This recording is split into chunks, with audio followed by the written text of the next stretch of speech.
Hello everyone. Once again, the lecture is being presented for the Bihar State paper second, and the language will be English. And I think that this lecture is going to be the last lecture because कल आप लोगों का exam ही है. तो हमारी तरफ से अभी मैं आपको ऑल द बेस्ट बोल देता हूँ और मैं ये उम्मीद करता हूँ कि जिस प्रकार से पेपर फर्स्ट आया था वैसा ही कुछ पेपर सेकंड आए ताकि आप लोग उसमें भी बेहतर कर पाएँ और यही हमारी दुआ है. तो चलिए शुरू करते हैं. फर्स्ट क्वेश्चन कह रहे हैं यहाँ पर Arnold mourns whose ultimately death in his elegy entitled Thyrsis.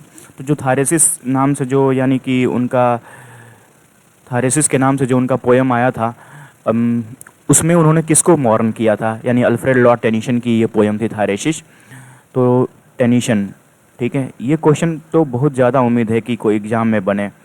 तो अल्फ्रेड लॉर्ड टेनिसन ने अपने फ्रेंड AHH के डेथ पर एक एलिजी लिखी थी और उसी एलिजी, हालांकि उन्होंने कई एलिजी लिखी थी फ्रेंड्स, इन मेमोरियम भी लिखा था, उसके बाद ब्रेक में भी कुछ झलक दिखता है HH यानी आर्थर हेनरी हेलम के गम का. ठीक है, तो यहाँ पर कह रहा है कि Arnold mourns whose ultimately death in his elegy entitled Thyrsis. तो थायरेसिस जो मॉर्न करने के लिए लिखा था तो उसमें था आर्थर हेनरी हेलम. ठीक है, आर्थर हेनरी हेलम. तो अपना ऑप्शन नंबर यहाँ पर जो बी है वो यहाँ पर करेक्ट हो जाएगा. आर्थर यानी हेनरी नहीं लिखा है, बस हेलम लिखा हुआ है. ठीक है, आर्थर ह्यू क्लॉक का भी डेथ हो गया था काफ़ी कम समय में, तो इनको लेकर के एलिजी लिखे थे मैथ्यू अर्नोल्ड ने. ठीक है, तो याद रखिएगा मैथ्यू अर्नोल्ड ने जो एलिजी लिखी थी वो उसमें था आर्थर ह्यू क्लॉक का नाम था और टेनिसन ने जो एलिजी लिखी थी उसमें आर्थर हेनरी हेलम का नाम था. From which The second question, from which play of Shakespeare is the following line taken?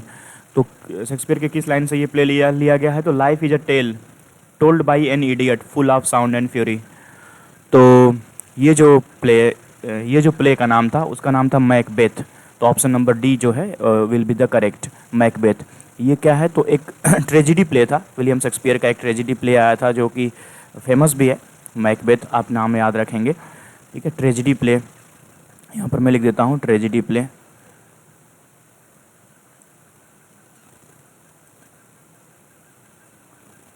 Right, now the next question, when did W.B. ईस्ट receive Nobel Prize for literature? तो W.B. East ने Nobel prize जो है literature के field में कब प्राप्त किया था, ये चीज़ आपको बताना है, ईयर आपको बताना है. वैसे क्योंकि यहाँ पर W.B. ईस्ट भी अपने सिलेबस में है तो ये इम्पोर्टेंट क्वेश्चन बनता है कि उनको नोबेल प्राइज कब मिला था, और इनसे जुड़े हुए और भी कुछ फैक्ट मैं लिखा हूँ उसको मैं बता देता हूँ आपको. तो ऑप्शन जो होगा वो डी सही होगा. 1923 में इनको नोबेल प्राइज मिला था. यानी इन W.B. ईस्ट का इंडियन लोगों के साथ काफ़ी अच्छा संबंध था, उन्होंने काफ़ी हद तक हेल्प किया था रविन्द्रनाथ टैगोर का, ठीक है, और मोहिनी चटर्जी का. तो चलिए अब देखते हैं कुछ और भी फैक्ट्स. कह रहा है यहाँ पर कि in 1923 he got Nobel Prize for the literature for his inspiring poem. उनकी पोएम्स जो हैं काफ़ी इंस्पायरिंग हुआ करती हैं, full of highly artistic forms में वो पोएम लिखा करते थे. In 1939 at the age of 73 he died, यानी 73 ईयर्स के एज में उनकी डेथ हो गई थी और उनको सिम्बोलिस्ट पोएट कहा जाता है. ठीक है, जिस प्रकार से वो अपने पोएम्स में सिंबल्स का यूज़ किया करते हैं. ठीक है, अभी हम लोग एक पोएम उनका देखेंगे तो उनको सिम्बोलिस्ट पोएट कहा जाता है. और he was a master of traditional forms, traditional form के वो मास्टर थे. Ezra pound introduce him with Japanese drama. Ezra pound जो है काफ़ी लिबरल और काफ़ी जनरस पर्सन थे, मुझे ऐसा लगता है, क्योंकि इनका नाम जो है कई राइटर के वर्क्स में इनका जिक्र आता है और इन्होंने काफ़ी हद तक कई राइटर्स का साथ दिया था उनके वर्क्स को पब्लिश कराने में, उनके वर्क्स में कुछ अगर अमेंडमेंट करने हैं उसमें, तो यहाँ पर एजरा पाउंड ने इनका भी साथ दिया था. ठीक है, एजरा पाउंड ने ही जापानीज ड्रामा से इंट्रोड्यूस कराया था W.B. ईस्ट को. इन 1889 his first book Wanderings of Ocean and Other Poems was published. His epitaph cast a cold eye on life, on death, horsemen pass by. ठीक है, यानी cast a cold eye on life, on death, horsemen pass by.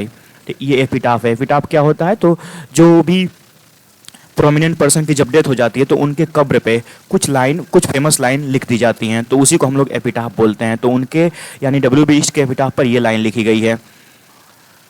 और यहाँ पर देखिए जो हमारे syllabus में 2 पोएम है, सेलिंग टू बेजेंटियम है जो कि मैं लास्ट लेक्चर में करा चुका हूँ, और अभी मैं जो सेकंड पोएम था द सेकंड कमिंग, ठीक है, जो अपना सेकंड पोएम है यहाँ पर द सेकंड कमिंग, ठीक है। तो इसको अभी यहाँ पर थोड़ा सा डिस्कस कर लेते हैं, यानी ओपनिंग लाइन क्या है, इस पोएम की थीम क्या है, इस प्रकार से कुछ चीज़ें। तो देखिए यहाँ पर कह रहा है कि he wrote a poem for, ठीक है, he wrote a poem for Mohini Mohan Chatterjee the second coming. तो सेकेंड कमिंग में W.B. ईस्ट ने इनको लिखा था, इनको डेडिकेट किया था मोहिनी मोहन चटर्जी के लिए। और second coming was one of the most influential poem में से एक था। बिल्कुल ये बात सही है, ठीक है। जब मुझे पर्सनली ये पोएम काफ़ी अच्छी लगती है। कह रहा है यहाँ पर देखिए, turning and turning in the widening gyre, the falcon can not hear the falconer, things will fall apart, centre can not hold, mere anarchy is loosed upon the word, ठीक है।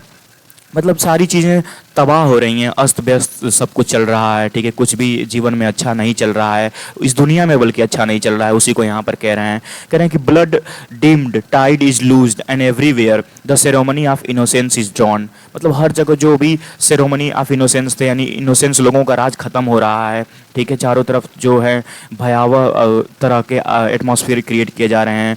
और आगे कह रहा है देखिए, the lack of all conviction while the worst are full of passionate, यानी जो इनोसेंस पीपल हैं वो अपने कन्विक्शन को खो रहे हैं, अपनी इच्छाओं को, अपनी दृढ़ निश्चयता को खो रहे हैं, लेकिन जो वर्स्ट पीपल हैं वो पूरा इंटेंसिटी के साथ अपना काम कर रहे हैं। वही कह रहा है, surely the some revelation is at hand, surely the second coming at hand, ठीक है, यानी श्योरली निश्चित ही एक नया युग आने वाला है, एक मतलब ये सब कुछ खत्म होने वाला है, कयामत आने वाली है, इस तरह समझिए। और उसी को यहाँ पर नाम देते हैं surely the second coming at hand the second coming, ठीक है। तो ये पोएम इंपॉर्टेंट है, आप ध्यान में रख सकते हैं कि ये ओपनिंग लाइन क्या है। तो turning and turning in the widening gyre, falcon can not hear the falconer, और ये लाइन इंपॉर्टेंट बनती है, ठीक है।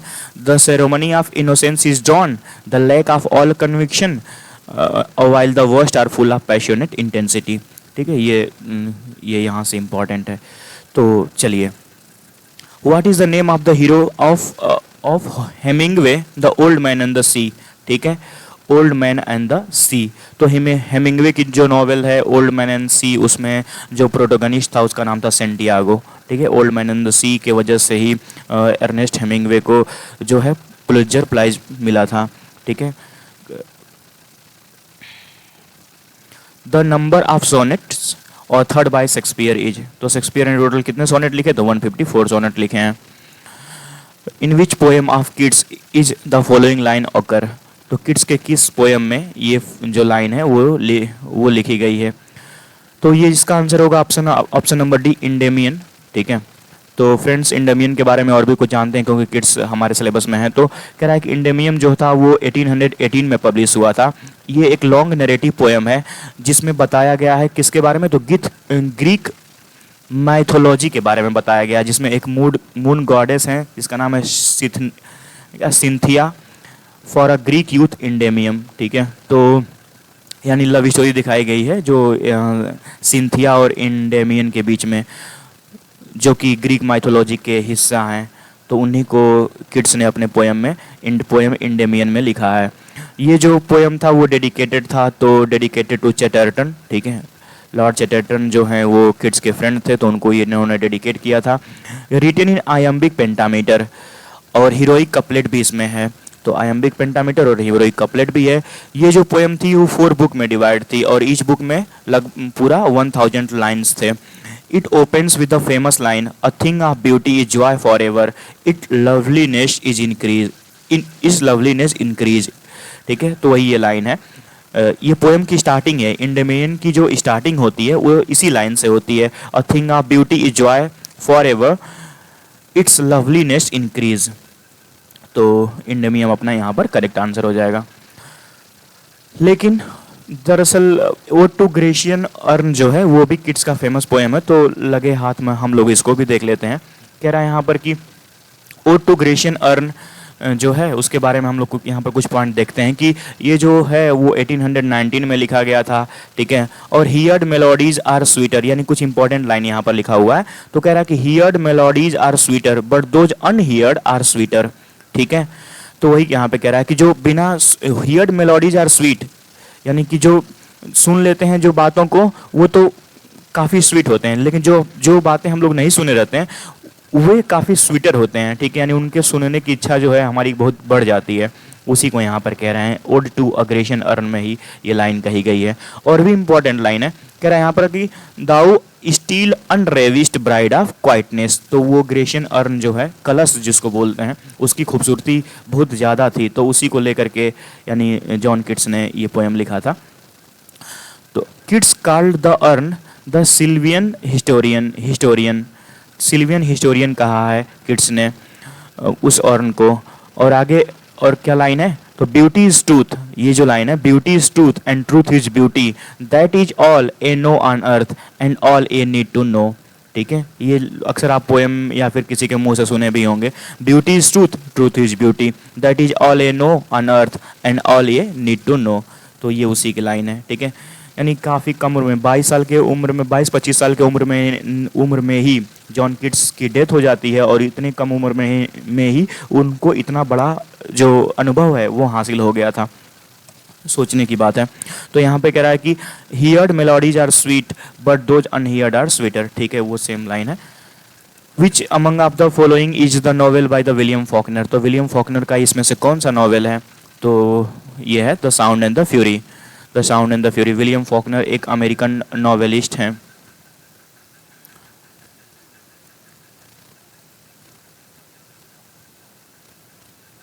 ये एक अमेरिकन नॉवेलिस्ट हैं, ठीक है। और इनको भी नोबेल प्राइज़ मिला था। तो कब मिला था, तो 1949 में मिला था। Which among the following is the author of the barbers trade union. तो बार्बर ट्रेड यूनियंस के जो राइटर हैं वो यानी ऑथर हैं वो मुल्क राज आनंद है। Option number B will correct. There are some more important novels of Mulk Raj Anand which I am written here writing here. तो यहाँ पर देख लेते हैं कि क्या है कि फर्स्ट जो है अपना अनटचेबल, जो 1935 में पब्लिश होकर के आया था, ठीक है। उसके बाद सेकंड था अपना कूली, फिर two lips and bird, the village, across the black waters, the sword and the sickle, big heart and the private life of an Indian prince, seven summer, old woman and cow, the road, the death of hero, ठीक है। तो ये सब भी इनमें से मतलब question might be come. Dynast is Thomas Hardy. तो टॉमस हार्डी तो नॉवेलिस्ट हैं, वैसे हमेशा वो नॉवेल्स ही लिखा करते हैं, लेकिन उन्होंने एक्सपेरिमेंट किया था एक वर्स ड्रामा लिख करके, ठीक है। तो यहाँ पर जो टॉमस हार्डी का जो डायनेस्ट था वो एक वर्स ड्रामा था, गा करके बताया जाने वाला जो ड्रामा होता है उसी को वर्स ड्रामा कहते हैं। Option number D will correct. The title of the Shelley, यानी कि पीबी सेले की बात हो रही है। Incomplete drama dream allegory. तो इनकम्प्लीट पोएम का नाम बताना है जो कि ड्रीम एलिगरी भी था। तो पीबी सेली की जो ड्रीम एलिगरी है वो द ट्रायम्फ ऑफ लाइफ, यानी ऑप्शन नंबर डी जो होगा वो यहाँ पर करेक्ट हो जाएगा। तो इसकी क्वालिटी ये है कि ड्रीम ऑफ लाइफ की क्वालिटी ये है कि ये लिखी गई है किसमें, तो टेर्जा रिमा में लिखी गई है। टेर्जा रिमा एक सोनेट लिखने का और पोएम लिखने का एक प्रकार होता है, और ये मॉडल ऑन द पेट्रार्क दांते एंड डिवाइन कॉमेडी। तो दांते के डिवाइन कॉमेडी से इसका थीम लिया गया है। कंपोज इन 1822 में ये कंपोज वो किया गया था, और ये एक अनफिनिश्ड पोएम है, ठीक है। पीबी सेली का एक यही इनकम्प्लीट पोएम था, the triumph of the life. William Shakespeare was burn on. तो विलियम शेक्सपियर की जो बर्न यानी विलियम शेक्सपियर का जो जन्म हुआ था, ठीक है, वो हुआ था डियर फ्रेंड 13 अप्रैल, ठीक है, 13 अप्रैल 1564। दरअसल इसको लेकर के एक मैं फैक्ट बताना चाहता हूँ कि जो यूएनओ का नाम आपने सुना होगा, यूनाइटेड नेशनल ऑर्गेनाइजेशन जो है, तो उसकी कुछ ये ऑफिशियल लैंग्वेज हैं। आई थिंक 7 उसमें ऑफिशियल लैंग्वेज हैं, तो उसमें इंग्लिश भी एक है। तो विलियम शेक्सपियर के को ट्रिब्यूट देने के लिए, को होमेज देने के लिए यूएनओ प्रत्येक साल 13 अप्रैल को वर्ल्ड इंग्लिश लैंग्वेज डे मनाता है, वर्ल्ड इंग्लिश लैंग्वेज डे। तो क्यों मनाता है? क्योंकि 13 अप्रैल को विलियम शेक्सपियर का जन्म हुआ था। ठीक है, तो जैसा कि आप जानते हैं कि इंग्लिश लैंग्वेज में सबसे ज़्यादा कोई कंट्रीब्यूट किया है तो वो विलियम शेक्सपियर ने कंट्रीब्यूट किया है। फॉर्मेशन ऑफ वर्ड्स, नए नए वर्ड्स दिए हैं, नए नए थीम दिए हैं। ठीक है, तो इस वजह से उनको ट्रिब्यूट देने के लिए वर्ल्ड इंग्लिश लैंग्वेज डे मनाया जाता है। World English language day.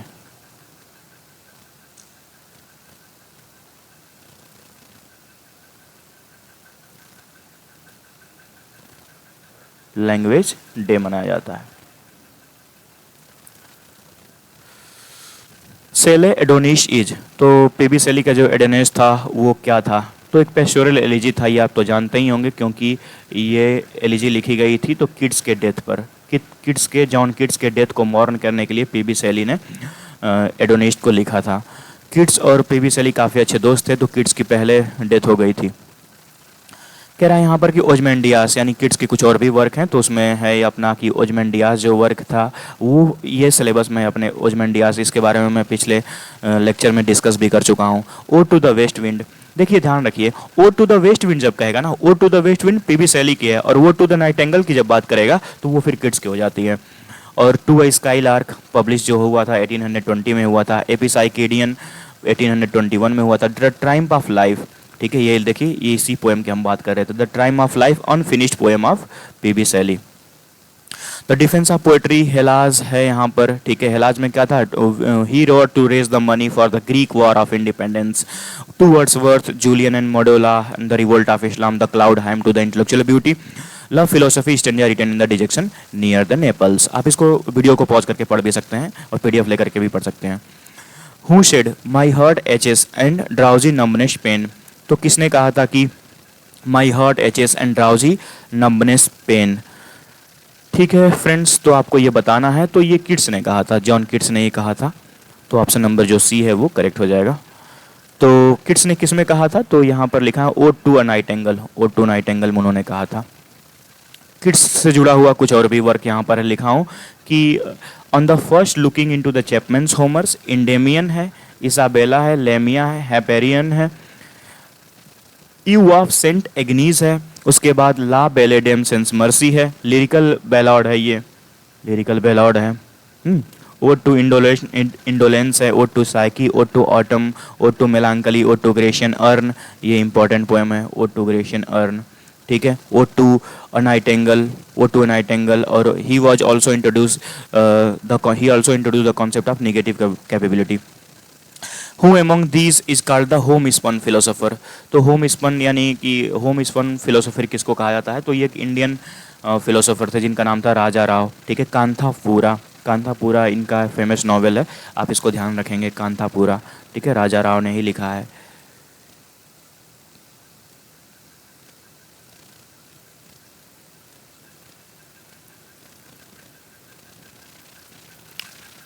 Who is beaten by the scorpion in the night of the scorpion? तो in the night of scorpion एक पोएम है नसीम इजिकल की। तो नसीम इजिकल की पोएम में जो एक स्कॉर्पियन रहता है वो बाइट कर लेता है किसको? तो पोएट्स के मदर को। लेकिन फिर भी उनकी माँ खुश रहती हैं क्योंकि वो ये सोचती हैं कि अच्छा हुआ कि जो स्कॉर्पियन ने उनके बच्चों को बाइट नहीं किया। तो यहाँ पर ये कैरेक्टर आप ध्यान रखेंगे। ठीक है, who of the following has written the earth's the right place, यानी earth is the right place of love. Earth is the right place of love जो है वो रॉबर्ट फ्रॉस्ट ने लिखते हैं। ठीक है, इनका एक नॉवेल था ना, बिर्चेस नाम था, बिर्चेस, तो उसमें ये लाइन लिखते हैं। हु सेड अबाउट किड्स, तो who is he is with Shakespeare. तो किड्स के बारे में किसने कहा था कि किड्स का जो स्थान है वो शेक्सपियर के साथ है। मतलब हम जिस क्लासिफिकेशन में हम शेक्सपियर को रखते हैं, हम जॉन किड्स को उससे अलग नहीं कर सकते। उनका जो ओहदा था, यानी उनका जो पद था वो इतना बड़ा था। तो ये कहने वाले जो थे मैथ्यू आर्नोल्ड थे। ठीक है, जो कि एक क्रिटिक थे विक्टोरियन एज के पास में भी, आसपास ये भी थे। In the poem O captain my captain, the captain is.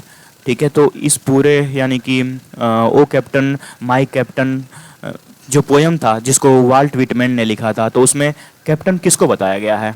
ठीक है, पहले तो हम यहाँ पर लिख देते हैं कि इसको वाल्ट विटमैन ने लिखा था।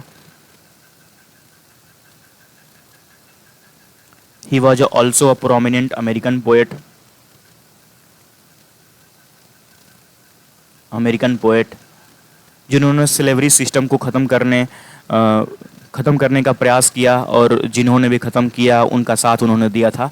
और उसी में ये जो पोएम है, ओ कैप्टन माई कैप्टन, ये ट्रिब्यूट था अब्राहम लिंकन को। अब्राहम लिंकन, तो अब्राहम लिंकन कौन थे? तो प्रेसिडेंट ऑफ अमेरिका थे, ये आप जानते हैं, जिन्होंने यानी कि प्रयास किया था कि किसी भी तरह से जो स्लेवरी सिस्टम है वो ख़त्म हो जाए।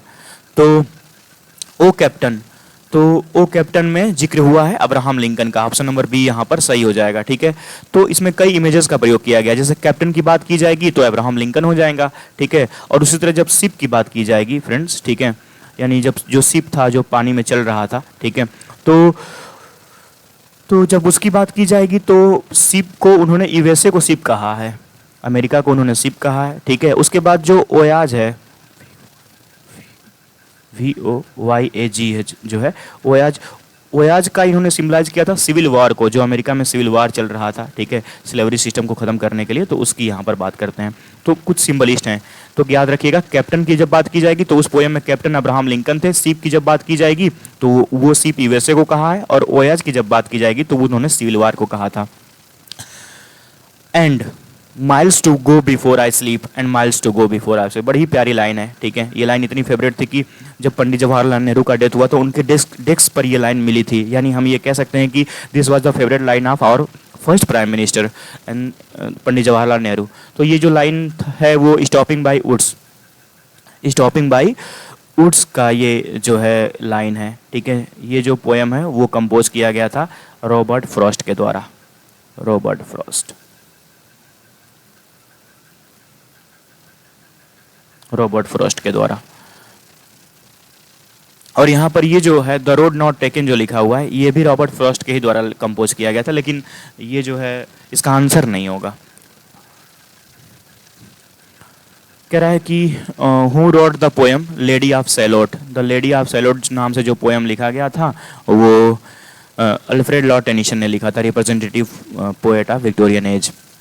Who is called the representative Victorian poet, ठीक है, सेम।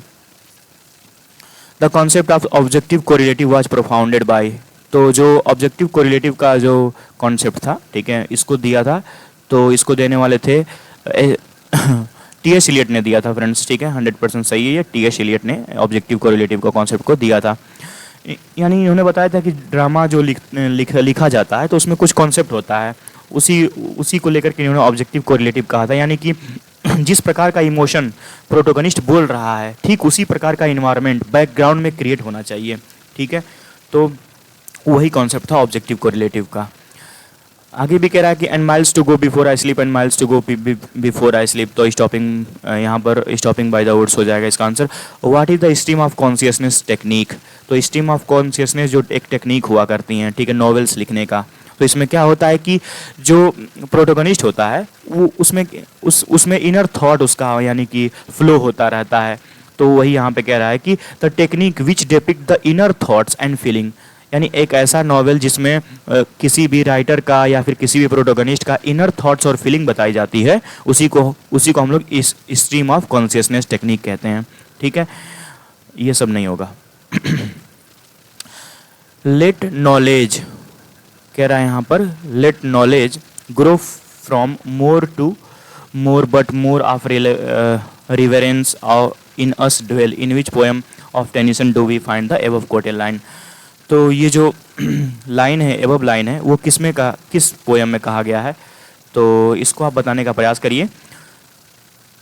इसको तो मैं कई बार वैसे पढ़ा चुका हूँ, है ना।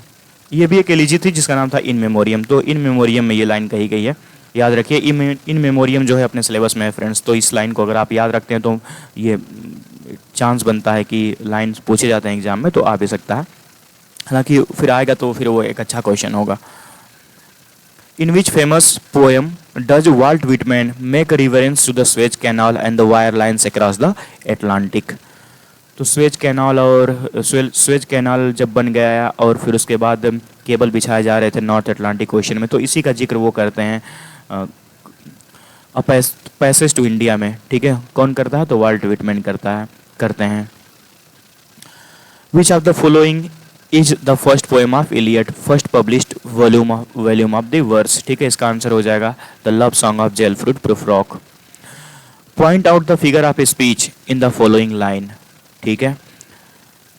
Death lays his icy hand on king, तो ये जो लाइन लिखी गई है death lays his icy hand on king, इसमें कौन सा फिगर ऑफ स्पीच है, तो देखिए यहाँ पर डेथ का कोई हैंड नहीं हो सकता है, ये तो आप जानते हैं, ठीक है, ये कल्पना की बस बात की जा रही है, इमेजिनेशन की बस बात की जा रही है, ठीक है।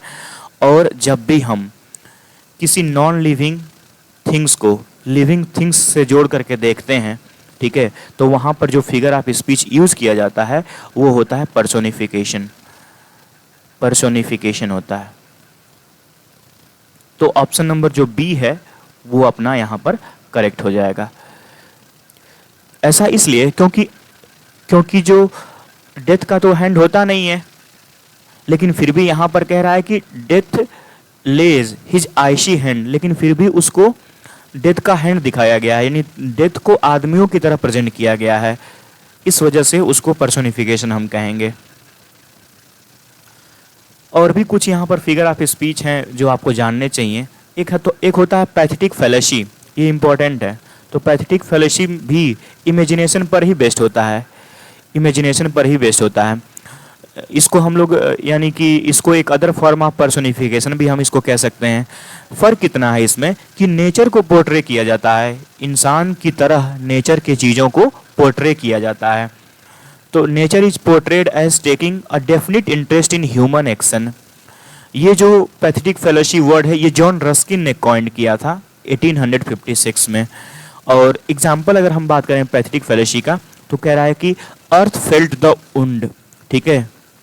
तो अर्थ जिस प्रकार से इंसान को चोट लगता है तो उसी प्रकार से यहाँ पर लिखा हुआ कि अर्थ फेल्ट द वुंड, यानी अर्थ ने भी घाव को महसूस किया। तो आपने देखा क्या कि कैसे हम एक नेचुरल चीज़ को, नेचर की चीज़ को हम कैसे इंसान की तरह रिप्रेजेंट कर रहे हैं कि उसको भी चोट लगता है। वही कह रहा है कि द पेल येलो वुड्स का मतलब जंग यानी फॉरेस्ट होता है, वर वेनिंग, ठीक है। तो कैसे यहाँ पर यानी फीका पड़ गया, जो पूरे वुड्स हैं वो पूरा फीके पड़ गए हैं, तो उनकी यहाँ पर बात कर रहा है। तो वुड्स को भी हम लोगों ने एक निराश जो कैरेक्टर होता है वो तो इंसान का होता है, लेकिन हमने यहाँ पर निराश जो वर्ड है जो पेल येलो कह रहा है उसके लिए हम लोग वुड्स के लिए हम लोगों ने इस्तेमाल किया है, ठीक है। द लेडी ऑफ सैलड एक रिवर होती है, तो उसको यहाँ पर जो अल्फ्रेड लॉ टेंशन है वो दिखाते हैं, अ लेडी ऑफ सैलड। तो इस वजह से ये भी पैथेटिक फेलोशी का एग्जाम्पल है। द लेडी ऑफ सैलड जो है ये अल्फ्रेड लॉर्ड टेनिसन की पोएम है। तो पूछा जाए कि उस पोएम में कौन सा फिगर ऑफ स्पीच यूज हुआ है, तो पैथेटिक फेलोशी का यूज हुआ है, ठीक है। आगे the oak forget their whispering, ठीक है। तो फॉरगेट भूलना किसकी आदत होती है, इंसानों की आदत होती है, लेकिन यहाँ पर ओक ट्री की बात कर रहा है। तो वो ओक ट्री ने अपना विस्परिंग करना भूल गया। तो आपने देखा, समझ में आ गया होगा मुझे उम्मीद है। बस इतना समझिए कि नेचुरल चीज़ों को इंसान के हैबिट्स से या फिर इंसान की आदतों से या फिर उनके एक्शन से जोड़ करके देखा जाता है पैथेटिक फेलोशी में। जियोगुमा नेक्स्ट जो अपना फिगर ऑफ स्पीच है उसका नाम है जियोगुमा, बेस्ड ऑन कंस्ट्रक्शन, ये कंस्ट्रक्शन पर बेस्ड होता है। The same word is applied to the two other in different sense to produce the humorous effect, ठीक है। यानी एक ही वर्ड जो होता है दो सब्जेक्ट के लिए हम लोग यूज़ करते हैं केवल और केवल ह्यूमरस इफेक्ट को प्रोड्यूस करने के लिए। जैसे यहाँ पर देखिए, he took his hat and leave, यानी यहाँ पर टुक जो वर्ब है, ठीक है, वो हेड के लिए भी यूज हुआ है, ठीक है। और यही जो टुक वर्ड है वो लीव के लिए भी यूज हुआ है। वो अपना लीव भी लिया और अपना हेड भी लिया और फिर वहाँ से चला गया। यानी ह्यूमरस इफेक्ट पैदा करने के लिए हम लोग जियोगुमा का यूज किया जाता है, ठीक है। जैसे यहाँ पर देखिए फोर्थ ऑप्शन जो है, यहाँ पर थर्ड ऑप्शन जो है, third example, he killed the boys and the luggage, ठीक है। यानी he killed the boys and he also killed the luggage, ठीक है। तो एक ही जो वर्ड है, यानी ये जो वर्ड है किल्ड, उसने वो बॉयज के लिए भी यूज हुआ है और लगेज के लिए भी यूज हुआ है। The feast and the noon grieve high the moment and the vessel passed, ठीक है। तो ये भी एक एग्जाम्पल है। और फिगर आप स्पीच देखते हैं तो एक और होता है कैसमस, होता है कैशमस। तो कैसमस भी बेस्ड होता है कंस्ट्रक्शन पे, कैसमस भी कंस्ट्रक्शन पर बेस्ड होता है। और जिसका मीनिंग होता है प्लेसिंग क्रॉस वाइज इसका प्लेसिंग होता है, यानी एक ही लाइन में हम शब्दों को पलट करके बस रख देते हैं। जैसे यहाँ पर देखिए, fair is foul and foul is fair, ठीक है। तो ये जो वर्ड है फेयर इज फाउल, ठीक उसी का यहाँ पर उल्टा यहाँ पर यूज कर दिया गया है, तो वही है chiasmus. Beauty is truth and truth is beauty, ठीक है, यही वो टू ग्रेशियन अर्न की लाइन है। तो यहाँ पर जो है ये भी एग्जाम्पल है कैसमस का, यानी एक ही लाइन में शब्द को हम लोग इधर उधर एक्सचेंज करके लिख देते हैं, तो वही होता है कैसमस। और एक होता है साइनोकोडोकी। साइनोकोडोकी जो फिगर ऑफ स्पीच होता है उसमें उसका मतलब क्या होता है, टेकिंग अप टुगेदर, यानी एक ही साथ में सबको लेकर के जब हम बात करते हैं तो वहाँ पर साइनोकोडोकी फिगर ऑफ स्पीच का यूज़ किया जाता है। कह रहे हैं यहाँ पर understanding of one thing by another, understanding of one thing by another, यानी एक चीज़ कहा जाए उसी के बदले में आप दूसरा भी समझिए। जैसे मैं कहता हूँ कि यहाँ पर कि इंडिया ने मैच जीता, तो इंडिया के कुछ चंद 11 प्लेयर होते हैं, बस वही खेलते हैं, लेकिन रिप्रेजेंट किसको किया जाता है, पूरे लोगों को किया जाता है, यानी पूरे कंट्री को रिप्रेजेंट कर दिया जाता है। तो यहाँ पर वही साइनोकोडोकी का बेस्ट एग्जाम्पल है। ये एक फिगर ऑफ स्पीच होता है जिसमें in which a part stand for the whole और वाइस वर्सा, ठीक है, यानी एक पार्ट जो होता है वो पूरे कम्युनिटी को, पूरे रीजन को रिप्रेजेंट करता है। जैसे मैं यहाँ पर लिखा हूँ कि India won the match, India won the match, तो इंडिया में तो केवल 11 प्लेयर ही मैच जीतते हैं, ठीक है, लेकिन होता क्या है कि पूरे कंट्री को कह दिया जाता है he is a poor creature. अब he is a poor creature भी लगा और ही भी लगा है, ठीक है, तो इंसान के लिए कह दिया जाता है, ठीक है, he is a poor creature, ये ह्यूमन के लिए कह दिया जाता है। Every king is not the Solomon, ठीक है, every king is not the Solomon. तो आपने देखा क्या कि सोलोमन जो किंग था, छूते ही हर चीज़ सोना बन जाया करती थी, तो वहाँ पर पूरे किंग को लेकर के यहाँ पर बात कर रहा है, ठीक है। तो यही होता है synecdoche. Who praised Shakespeare by saying that, Shakespeare को किसने प्रेज किया था ये कहते हुए, other abides are questions but thou art free, we ask and thou smilest and art still, ठीक है, मैथ्यू अर्नोल्ड की लाइन है। वो कहते हैं कि हमारे वर्क तो हमेशा कंट्रोवर्शियल होते हैं लेकिन तुम्हारे तो कंट्रोवर्शियल फ्री हैं, ठीक है। So thank you class, the lecture is presented by me Salim Ahmad. मुझे उम्मीद है कि ये आपको फ़ायदा पहुंचा रहा होगा, और ये फ्रेंड्स आखिरी लेक्चर था, ठीक है। और so thank you once again everyone. और मैं कहना चाहता हूं कि अगर आपको पीडीएफ चाहिए तो I will give the PDF, and what you have to do is only you have to message on the given number, that is 88 40 94 94 07, और you have to write only send message, I will simply send. और फिर best of luck, all the best, आप जो भी समझना चाहें उसको समझिए। और ये अपना लास्ट लेक्चर होगा और इसके तुरंत बाद हम लोग फिर एक नई प्लानिंग के साथ में मिलेंगे। Thank you class.